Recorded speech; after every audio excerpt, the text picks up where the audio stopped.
Hey, happy Friday. You know what time it is. And if you don't, thanks for joining. I'm Melody, and on Fridays, I try every Friday to talk about a book that I have recently read, and today's book is Malice by Megan Shepherd. This was very anticipated for me based on the concept. And I have read some of Shepherd's young adult work, her Madman's Daughter, kind of Dr. Moreau retelling series. So much in the same way of last week with Spells for Forgetting, we have a young adult author kind of moving into the adult fiction space and kind of taking those conceits and that darkness into the adult sphere, which I am very excited about because I like these voices and I'm interested in new forms of storytelling, new angles of storytelling, and what an adult-centered story offers them creatively versus a young adult-centered story. So just, fun thought exercises. And the conceit of this book is so good. It is a young woman, Haven, who goes to this quiet kind of seaside tech startup town of sorts. It's kind of been taken over by like tech billionaires, but at its heart is this kind of sleepy, reclusive town that her father, a very notable and award-winning author, has settled in. And her father recently passed, and so she is going to kind of tie up the loose ends of that, and she is also escaping her recently broken marriage. And there are a lot of questions looming about that relationship and what went down in that kind of last interaction with her ex-husband, who wasn't ever really her husband. We find out almost right away that they were never actually married, even though she thought they were. And so she's going to this place, and there is a sense of desperation to her. She is kind of restarting, and she's starting from zero. And as she's looking to kind of start from scratch in terms of having like no real tangible money, she also hasn't inherited anything from her father's estate because all of his future royalties and books are tied up in creditors.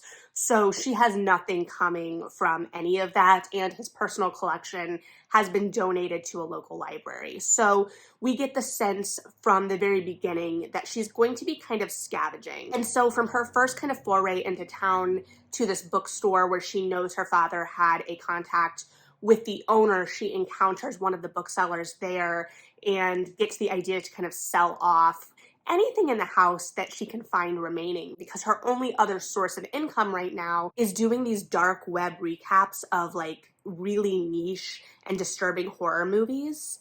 And she dreams of being an illustrator, but nothing has ever come to fruition. And even though she has an art degree, it is clear that she has faced a lot of rejection in attempting to get an illustration and a picture book illustration career going.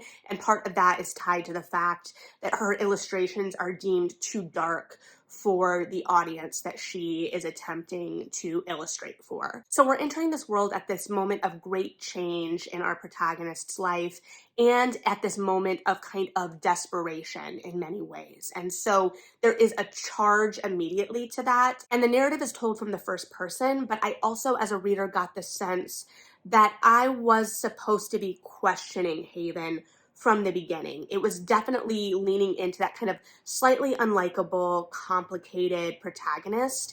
And I felt like I was supposed to kind of be judging her choices and what the motivations of those choices were and whether we were getting the full picture. And I love that instinct. I love exploring kind of like the darker nature, even as I felt like here it sometimes robbed us as readers of really getting a feel for Haven fully as a character and being able to have stakes in this journey with her. Whether or not we're rooting for her or with her or think we're on her side, all of that, is saying the same exact thing. But this idea that there is some kind of interest there, and rather because we're doing so much of this kind of murky exploration, even from within that point of view, it left me a little bit at a distance sometimes because I just wasn't sure why I cared sometimes. But the real hook of this is that Haven finds an unknown manuscript from her father, and something that is supposedly kind of outside of his usual tone and wheelhouse in terms of writing, and is much more supernaturally based. And this work is called Bedtime Stories for Monsters. And after discovering this manuscript and reaching out to the bookseller that she knows in town, especially because she knows that woman's husband or ex-husband has a history in publishing, has publishing connections. And Haven has kind of burned a lot of the bridges with the publishing connections she knew of her father's. She's going to try and get a contract for this manuscript because she thinks anything of her father's will sell based on the rabid fan base around his work, and then this book won't be tied up in the estate and belong to the creditors, and then it could become a source of income for her.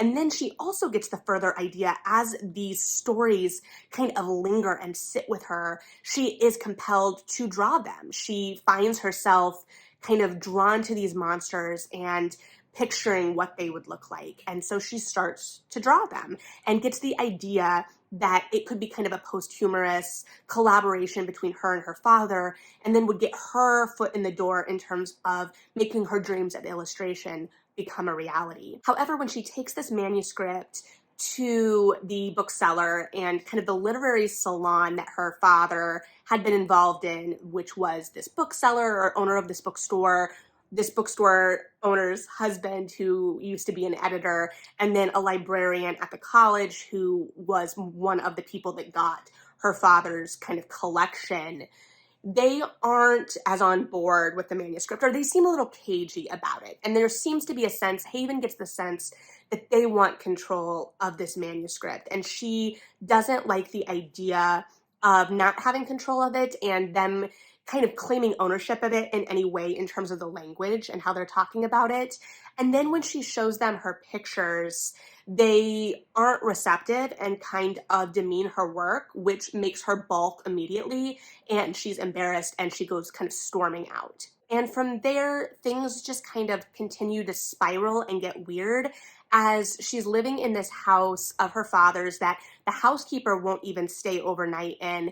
And her father, as he kind of slipped further and further into dementia, was noticing weird things or talking about whispers, leaving toast out, talking about creatures. And then this is compounded by the creatures of this story that are living in her head as she's kind of drawing and thinking about them. And from there, things get weirder. And so for me, the real compelling part of this is that bleeding of those kind of creepy fairy tale stories and reality, and how those realities start to merge, and the kind of thin barrier between worlds that's being explored. And so that is both the most compelling part of this and also the trickiest part, I would say, because this is definitely kind of a mix between horror and kind of thriller, because we've kind of got this mystery of this manuscript. There's break-ins at the house, and then there are also murders that are happening. And are these murders straightforward? Are they related to her father, her father's fans, her father's estate?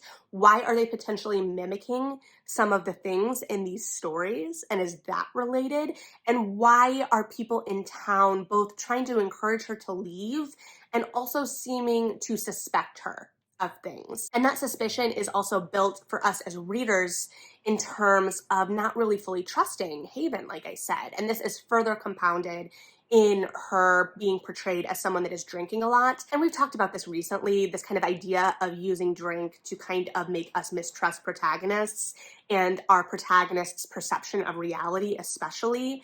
And on some level, I do wish that we could find different ways to play with that. But I understand, I guess, kind of why that's where we're going. I'm just starting to personally get a little burnt out on it, I think. But these stories are the heart of the thing, and we get little snippets of them at the beginning of every chapter, but we don't get, as readers, a real sense of the stories outside of what Haven is telling us in the narrative the stories are about, or who these creatures are, and what these creatures' motivations are, and kind of the shape of her father's manuscript, whether things are resolved, what different creatures are doing when, and there are a decent amount of them. We've got something called Pinchy, which I had trouble with because it feels a little too, I don't know. I'm sure it's a much more specific, potentially horror reference than I'm able to pick up on because I'm not as versed in horror, but it's kind of like this crab-like humanoid creature that severs people's limbs, basically. And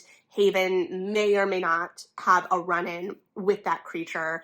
We've got, someone called the Witch of Went. We've got the Harbinger. We've got like this creepy uncle that can influence you and kind of slip into your mind and tell you things to do. It's also interesting that he is kind of portrayed as like the creepiest of creatures, but I wish that that had really been explored more in depth. I feel like we get this wide breadth of creatures and monsters and things that go bump in the night, but we never really get the full sense of them. And then also the logic and world building in terms of how these creatures start to invade our world is a little bit hard for me, or was a little bit hard for me to grasp, because it didn't feel totally fleshed out. And it's hard because I don't need it to completely make sense all of the time necessarily, right? Like The Book Eaters is a great example of a book recently, and I know I might be on the outskirts on this because I have seen readers talk about their problem with this in terms of the world building. I didn't need it to be as fleshed out as I think some did in terms of the world building.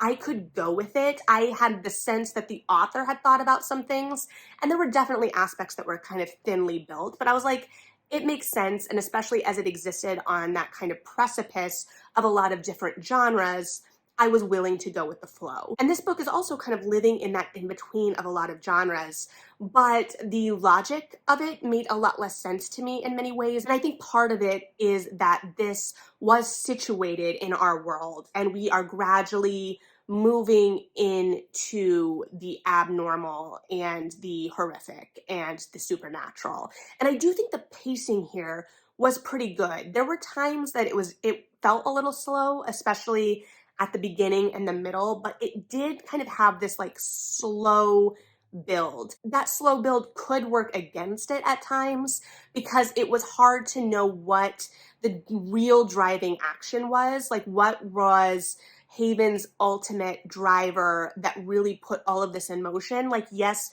she had stakes and wants and desires from moment to moment, especially in relation to her just kind of needing to scrape by. But then as things became bigger, the picture became bigger, it became a little bit more thematic.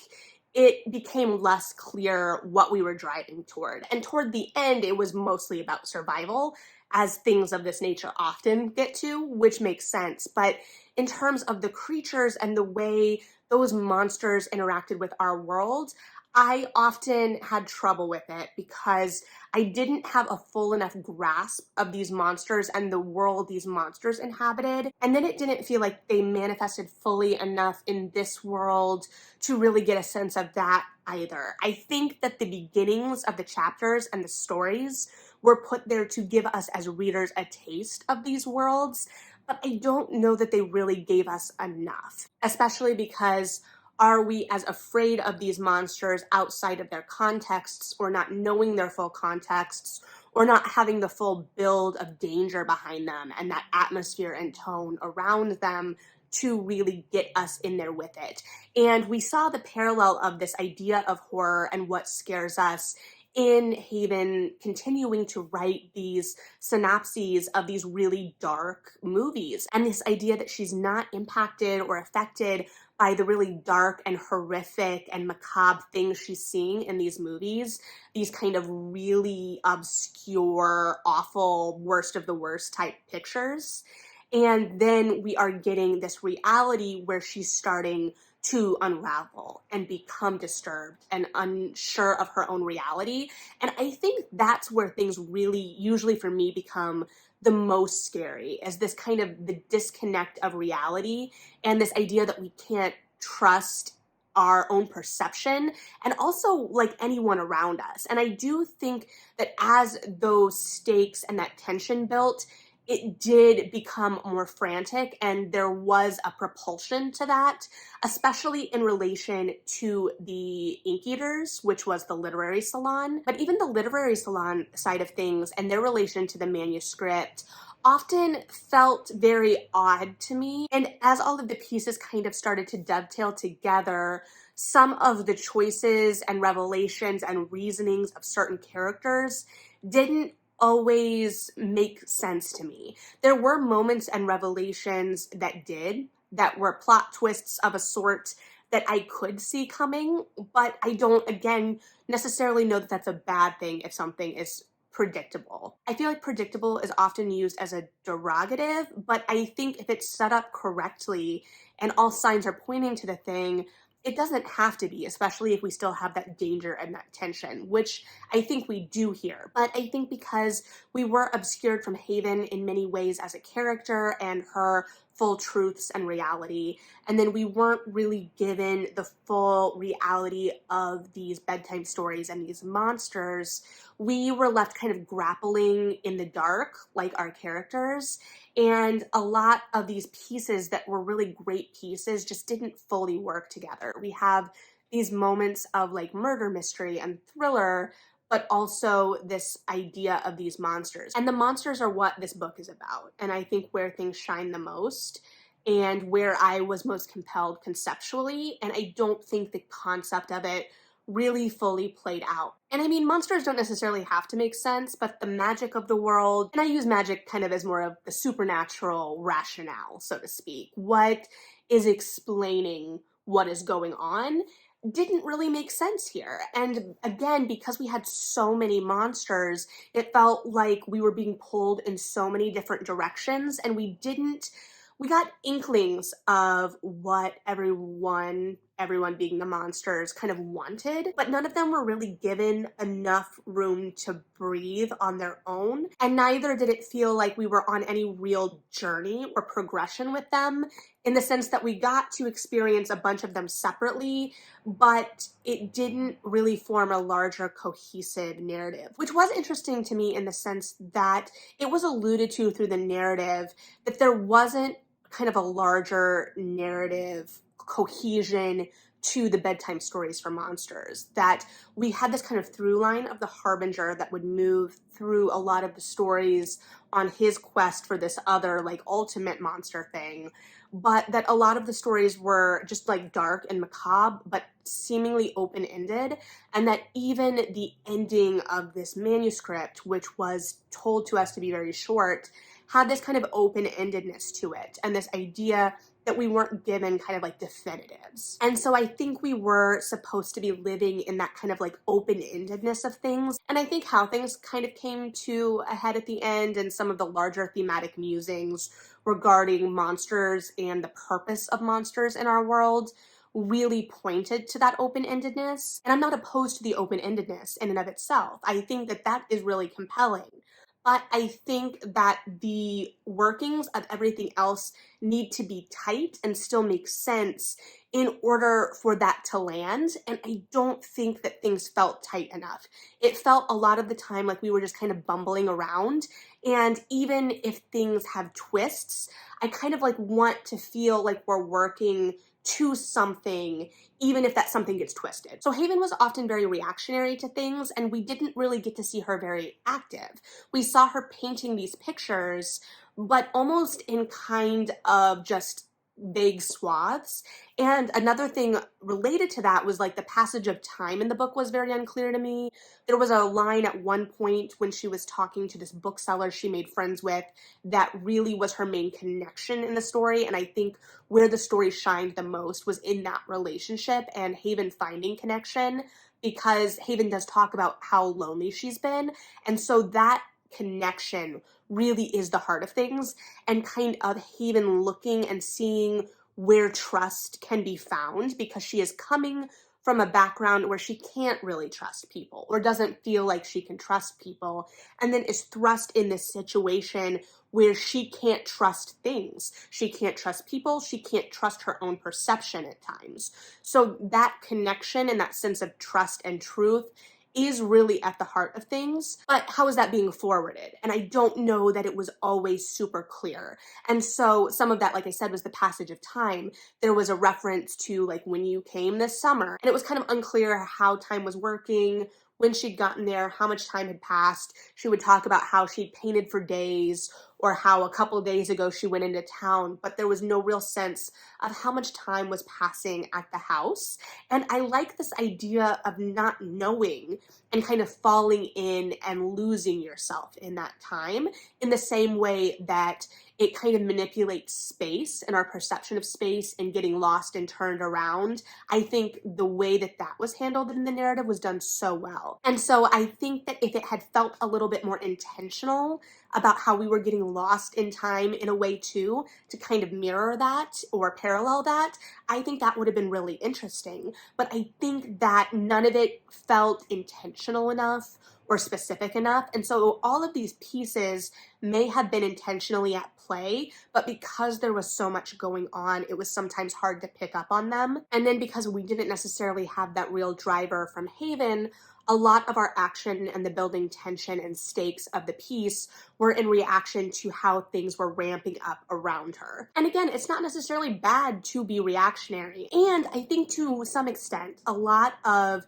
the action and the events of the book were about getting Haven to a place of action and to a point of decision and being able to claim something and move forward, because she hasn't been able to in many ways prior to the narrative. So again, I think all of the instincts were right, and especially at the beginning of this, the tone was spot on. There were times at the middle where that lagged a little bit for me because I just wasn't sure why I cared, which sounds harsh, but I promise isn't as harsh as it sounds. But I think ultimately, if we had just like clarified or buffered some of that maneuvering around those fairy tales, around those horror stories, those nightmares, those monsters, it just would have been a little bit more powerful, because that's where I was personally most interested as a reader. And I did like that for a lot of the novel, we were kind of playing with this idea of, yes, I think there's something supernatural going on. My instincts are telling me that there is something supernatural going on, but is my perception of that correct? And is it maybe a much more mundane kind of danger at play here? And either way,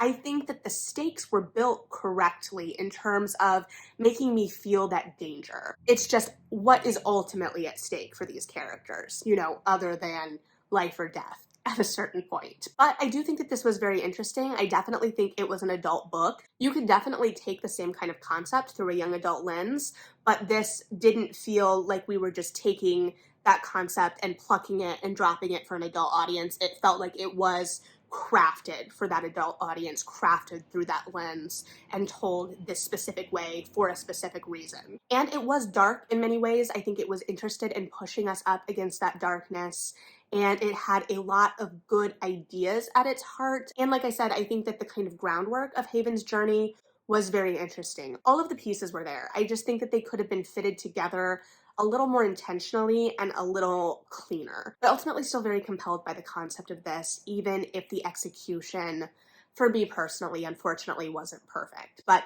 if you've read this, I would be very interested to hear your thoughts and what you thought, especially of kind of like the blending of genre here and how that was executed. But let me know. Thanks for hanging out. Read something good, like and subscribe if you feel like it. And yeah,